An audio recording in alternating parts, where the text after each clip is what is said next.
चुनावी सफर चल रहा है और हम सोनभद्र में मौजूद हैं। सोनभद्र प्राकृतिक दृष्टिकोण से बहुत ही महत्वपूर्ण है। यहाँ पर सोन, बेलन, कनहर, रेणु, रिहंद, बिजुल, कर्मनासा जैसी नदियाँ हैं। तो राजनीतिक दृष्टिकोण से भी इसका जो महत्वपूर्ण अंग है, जो पॉलिटिकल एंगल है, वो बहुत महत्वपूर्ण है, क्योंकि जिस तरीके से वामपंथ आइडियोलॉजी पूरे दुनिया में जिस तरीके से एक अपनी शाख लगातार कम होती जा रही है, तो वहाँ पर हम बात करना चाहेंगे। हमारे साथ मौजूद हैं उत्तर प्रदेश के कम्युनिस्ट पार्टी सीपीएम के state secretary comrade Hiralal Yadav. आपसे हम जानना चाहेंगे कि अभी जो चुनाव का जो दौर चल रहा है, इसमें सीपीएम का क्या स्टैंड है? आज शहीद चंद्रशेखर आज़ाद का निर्माण दिवस है और यहाँ जहाँ हम खड़े हैं, यहाँ पे तीनों शहीदों की जो प्रतिमाएं हैं, इन सारे लोगों ने देश की आज़ादी के लिए कुर्बानी दी। और आज का जो चुनाव है उत्तर प्रदेश विधानसभा का, इस चुनाव में जो सबसे बड़ा लक्ष्य है सीपीएम का और वामपंथ का, वह है भारतीय जनता पार्टी और आरएसएस की सरकार को पराजित करना और वामपंथी दलों सीपीएम सीपीआई की एक मजबूत उपस्थिति विधानसभा में दर्ज कराना। इसलिए कि जिन शहीदों की स्मृति में हम यहाँ पर आए हुए खड़े हुए हैं, उन्होंने जिस आज़ादी के लिए कुर्बानी दी और जो आज़ादी मिली, दुर्भाग्य से आज जो देश पे राज कर रहे हैं, उत्तर प्रदेश में जो राज कर रहे हैं भारतीय जनता पार्टी के लोग, आरएसएस के लोग, इनका कोई भी योगदान, इनकी कोई भी भूमिका आज़ादी के लड़ाई में नहीं रही है, बल्कि उल्टे इन्होंने अंग्रेज़ों की मदद की है। एक भी ऐसा व्यक्ति नहीं है जिसका कोई इतिहास में नाम हो जो जेल गया हो और आरएसएस और भारतीय जनता पार्टी या उसके पूर्वजों के साथ जुड़ा रहा हो। तो आज ये सरकार पूरी तरह से शहीदों के कुर्बानी को मटिया मेट करना चाहती है, उस पर पानी फेरना चाहती है और इस देश में एक बार फिर से जो यहाँ की वर्ण व्यवस्था, मनुवादी व्यवस्था है, जो कॉरपोरेट हिंदुस्तान और विश्व के हैं, उनके पक्ष में काम करके आम गरीबों, मजदूरों, किसानों को तबाह करना चाहती है।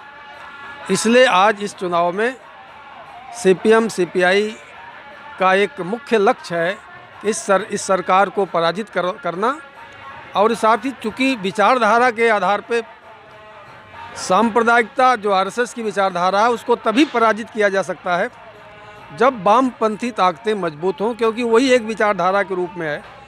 तो इस विचारधारा से, सांप्रदायिक विचारधारा से, कॉरपोरेट परस्त की विचारधारा से लड़ने के लिए जो ताकत है, जो क्षमता है, वो केवल और केवल वामपंथी विचारधारा में है। इसलिए ज़रूरी है कि उत्तर प्रदेश में वामपंथी विचारधारा को मजबूत किया जाए और इसीलिए हमने तय किया है कि कुछ हमारे चुने हुए साथियों को विधानसभा में जाना चाहिए और कुछ सीटों पे हम चुनाव भी लड़ रहे हैं। लेकिन लगातार जो जनाधार है लेफ्ट पार्टीज का, वो लगातार गिरता जा रहा है। तो आपको क्या लगता है कि ऐसा क्या लेफ्ट पार्टीज की कमी रह रही है जिसके कारण जो जनाधार है, जो पब्लिक जो स्ट्रेंथ है, वो लगातार कम हो रही है? वामपंथ का जनाधार कम हो रहा है ये कहना सही नहीं है। जनाधार का मतलब ये है, आज भी उत्तर प्रदेश में, देश में अगर सबसे बड़ा विरोध प्रदर्शन, सबसे बड़ी रैली करने की किसी की क्षमता है तो वामपंथ की है, कोई हमारे मुकाबले नहीं है। किसान आंदोलन जो दिल्ली के बॉर्डरों पर 1 साल तक चला है, अगर सारे बॉर्डरों पर अगर कोई झंडा दिखा है तो वो लाल झंडा ही था। बाकी किसी भी यूनियन के, किसी भी पार्टी का झंडा कहीं किसी एक बॉर्डर पर, 2 बॉर्डर पर, लेकिन लाल झंडा जो था दिल्ली के सारे बॉर्डरों पर 1 साल तक जमा हुआ था। और बड़ी बड़ी जो रैलियां हुई हैं मुजफ्फरनगर में, यहाँ लखनऊ में, उसमें भी लाल झंडे की ताकत दिखी है। तो आंदोलन के आधार पे वामपंथ का जनाधार कम नहीं हुआ है। ये ज़रूर है कि और होना चाहिए, वो नहीं हो पा रहा है।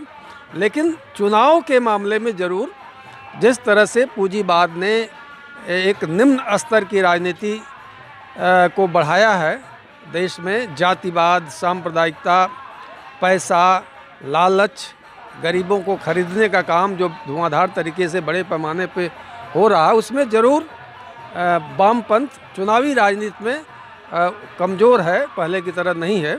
एक चीज़ और कि लगातार ये जो जिस ज़िले में हम खड़े हैं यहाँ पर लोग मानते हैं कि जो लेफ़्ट की जो आइडियोलॉजी है वो मार्क्स को मानती है, लेनिन को मानती है, फिदेल कास्को को मानती है, और लेकिन जो ग्रामीण अंचल के लोग हैं वो इन्हें समझ नहीं पाते। वो भगत सिंह को, चंद्रशेखर आज़ाद को प्रोजेक्ट नहीं कर पा रही है।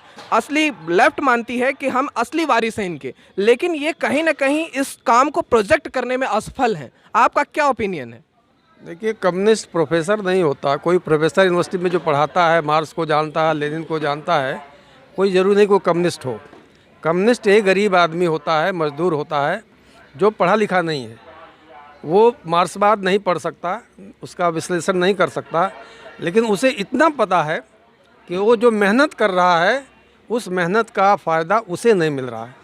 सोवियत रूस में जहाँ क्रांति हुई है, वहाँ के मज़दूरों से जब क्रांति के दौर में पूछा गया तो मज़दूरों ने कहा कि हम कुछ नहीं जानते मार्क्सवाद लेनिनवाद, लेकिन हम इतना जानते हैं कि हम कमाते हैं और वो खाता है। इस बात को यहाँ का मज़दूर भी समझता है। ज़रूरत इस बात की है कि हमें उन मज़दूरों में जाके उनके जो जीवन के जो इश्यूज़ हैं, जो मुद्दे हैं, उनके साथ जुड़ करके उसकी लड़ाई आगे बढ़ानी चाहिए। अंबेडकर आइडियोलॉजी के लोग मानते हैं कि कहीं ना कहीं लेफ़्ट आइडियोलॉजी जो है वो कास्ट और क्लास में बहुत कंफ्यूज है। क्या वास्तव में जो लेफ़्ट आइडियोलॉजी के जो वैचारिक स्तंभ हैं वो जाति व्यवस्था में, कास्ट और क्लास में कन्फ्यूज़न में है? नहीं, अंबेडकरवादी खुद ही कंफ्यूज हैं। उन्हें कोई सिस्टम का सही विश्लेषण उनके दिमाग में नहीं है। वो जातिवादी हैं और अपने जातीय स्वार्थ के लिए ही अंबेडकर का इस्तेमाल करते हैं। वो खुद ही कंफ्यूज हैं। मार्क्सवाद को मानने वाली कम्युनिस्ट पार्टियां, मार्क्सवाद लेनिनवाद पे चलने वाली कम्युनिस्ट पार्टियां को इसमें कोई कन्फ्यूजन नहीं है, कोई संदेह नहीं है। हम ये मानते हैं कि भारत में जो वर्गीय आधार है, जो वर्ग है, जो आर्थिक शोषण है और उसके साथ साथ जो सामाजिक शोषण है, ये दोनों को साथ मिलकर हमारा आंदोलन, हमारा संघर्ष साथ साथ चलेगा, तभी क्रांति सुनिश्चित होगी। और उस काम को हम लोग कर भी रहे हैं। हाथरस उत्तर प्रदेश में घटना हुई, एक दलित लड़की के साथ बलात्कार हुआ, मर गई, और जिस तरह से उसके साथ उसके परिवार को बिना सौंपे लाश उसकी जलाई गई, पूरे प्रदेश में अगर उसका विरोध हुआ, पूरे प्रदेश में, केवल बयान से नहीं, तो वो लेफ्ट ने ही किया, हर सड़कों पे उतर करके हर जिले में किया। तो ऐसा नहीं है कि हम उसमें दलित इशूज़ में तो कहाँ चूक रह रही है? वो जो वोट बैंक में क्यों नहीं कन्वर्ट हो रहा है? हर जगह ये बड़े स्टेट से लेते हुए सेंटर तक हर जगह ये मुद्दा पूछा जाता है कि जनाधार, जन आंदोलन में तो सक्रिय दिखती है लेफ्ट, लेकिन वो कन्वर्ट क्यों नहीं कर पा रही है? उस आधार को वोट में कन्वर्ट करने में क्यों विफल है? वोट में कन्वर्ट करने में इसलिए अभी असफलता हो रही है कि जो पूंजीवादी शक्तियां हैं, जो पूंजीवादी मीडिया है, जिसके पास अपार दौलत है, अपार साधन है, वो उन्हें कंफ्यूज कर रहे हैं, वो उन्हें गुमराह कर रहे हैं। ये सही है कि उनके मुकाबले में हमारा प्रचार, हमारी मीडिया, हमारा काम अभी कमज़ोर है, इसलिए वो कंफ्यूज होते हैं। मजबूरियों का फ़ायदा उठा के पूंजीवादी नेता, पार्टियां उनका इस्तेमाल करती हैं। लेकिन हमको पूरा विश्वास है कि जाति से, संप्रदाय से या चुनाव के दौरान कुछ लालच से अस्थाई तौर पे किसी का पेट नहीं भरेगा, रोज़गार नहीं मिलेगा। उसको इसी रास्ते पे संघर्ष में आना ही है और एक न एक दिन उसे हम सफलता हासिल करेंगे। तो सीपीएम का नेक्स्ट प्रोजेक्ट क्या है? आने वाले दिनों में आपकी क्या स्ट्रेटजी है? किस स्ट्रेटजी के साथ आप आगे जाना चाहेंगे? आने वाले दिनों में नहीं, हमारी जो हमेशा स्ट्रेटजी रही है वो भी आज वो भी है। हमने बताया ना कि आर्थिक मसले और सामाजिक इशूज़, मुद्दे, इन दोनों को लेके हम उत्तर प्रदेश में सीपीएम भी और लेफ्ट भी उसको लेके लड़ेगी, आगे बढ़ेगी। ये दोनों इशूज हम बराबर उसको मान करके उस पर काम करेंगे। जहाँ जहाँ सीपीआई का कैंडिडेट है, क्या सीपीएम का अलायंस है उसके साथ? सीपीआई से हमारा कोई विरोध नहीं, सीपीआई सीपीएम का अलायंस है। और माले के साथ? से नहीं है। माले इसलिए नहीं है कि माले हमारे 2 सीटों पे उम्मीदवार खड़ा कर दी है। हमारी कई बार बैठकें हुई, और हमने एक उनके सामने प्रस्ताव रखा, हमने ही न रखा बल्कि सीपीआई ने भी रखा कि जो जहाँ ज़्यादा वोट पाया है वहाँ लड़े और जो कम पाया छोड़ दे। इस आधार पे हमने कहा कि चकिया में और मढ़ियान में हम दोनों जगह आपसे ज़्यादा वोट पिछले 17 में पाए हैं, 2017 में। 96 में माले का थोड़ा वोट ज़्यादा था तो हमने 96 छोड़ दिया, लेकिन उन्होंने चकिया और मढ़ियान नहीं छोड़ा, इसलिए हमारा उनसे कोई समझौता नहीं है। सीपीएम सीपीआई का कोई आपस में टकराव नहीं है। तो सीपीआई का जो अभी लगातार सोनभद्र में जनाधार है और सीपीआई के जो कैंडिडेट हैं वो इलेक्शन में हैं, तो क्या सुभाषिनी अली, क्योंकि सीपीएम की वो एक बड़ी नेता हैं, क्या वो चुनाव प्रचार के लिए सोनभद्र में आएंगी, कोई रैली या सीपीआई के कैंडिडेट के लिए वोट मांगेंगी? अभी सुभाषिनी से बात करके ही हम बता पाएंगे, अभी कोई बात नहीं है इस बारे में। तो मैं सीपीआई के कैंडिडेट हैं उनसे भी कुछ बात जानना चाहेंगे, किन मुद्दों के साथ आप क्षेत्र में जा रहे हैं? सोनभद्र को एम्स मिले, क्योंकि हमारा जो क्षेत्र है काफ़ी स्वास्थ्य और शिक्षा से पिछड़ा हुआ है और इन मुद्दों को लेके मैं दिल्ली में धरना तक दे चुका हूं। बेरोजगारी आयोग के मुद्दों पे मैं लड़ रहा हूं, केंद्रीय विश्वविद्यालय के मुद्दों पे लड़ रहा हूं, डॉक्टर की पढ़ाई निःशुल्क हो इस मुद्दे पे लड़ रहा हूं, जल जंगल ज़मीन के मुद्दे पे लड़ रहा हूं और सोनभद्र के इंजीनियरिंग और पॉलिटेक्निक कॉलेज में सोनभद्र के युवाओं को अधिभार मिले, क्योंकि ऐसा होता आ रहा है कि सोनभद्र के युवाओं को उनके मौलिक अधिकारों से वंचित किया जा रहा है। उनके क्षेत्र के तमाम, क्योंकि हमारा क्षेत्र जो है सोनभद्र सबसे ज़्यादा राजस्व देता है, बावजूद इसके उस राजस्व की पृष्ठभूमि का हमें लगता है कि सरकारें 10% भी सोनभद्र में नहीं खर्च करती और जो जनप्रतिनिधि निर्वाचित होकर जाते हैं वो विधानसभा में मौन रहते हैं और पूरे समय जनता को गुमराह करते हैं। चुनाव के समय भी उन लोग के ड्रामे आप लोग देख रहे हैं, जिन लोगों को आप भेजे पहले चाहे अब, हमने तमाम मुद्दों पे देखा, बहुत से क्षेत्रों का मैंने अवलोकन किया। आप समझ लीजिए कि आप कौन ब्लॉक को देख लीजिए, वहाँ पे ना रोड है ना रोडवेज बस है, बहुत वहाँ पानी भरने के लिए महिलाएं 8 घंटे की दिनचर्या में 4-4 घंटे वो पानी के लिए पानी की तलाश में निकलती हैं। कहीं कहीं क्षेत्रों में तो शिक्षा का स्तर इतना कमज़ोर है कि जब हमने पूछा तो लोगों ने बताया कि पैसे के अभाव में मैं नहीं पढ़ सका। तो ऐसे क्षेत्र में जहाँ की हम राजनीति की दिशा को नहीं तय कर सकते, सेवा की दिशा को तय कर सकते हैं, उस दिशा में विजय शंकर यादव सिर्फ मुद्दों पे एम्स, मैंने कहा 10 साल पहले 2010 से मैं इस मुद्दे को लेके चल रहा हूँ, एम्स के मुद्दे को लेके, और सरकार के सामने भी बात रखा कि आप यहाँ एम्स क्यों नहीं दे सकते। वैसे ये मनी मसल का दौर चल रहा है, पूंजी का कैपिटलिज्म बहुत एक्सट्रीम पे है, तो आपके लिए फाइट करना कितना मुश्किल हो रहा है, कितना चैलेंजिंग है ये?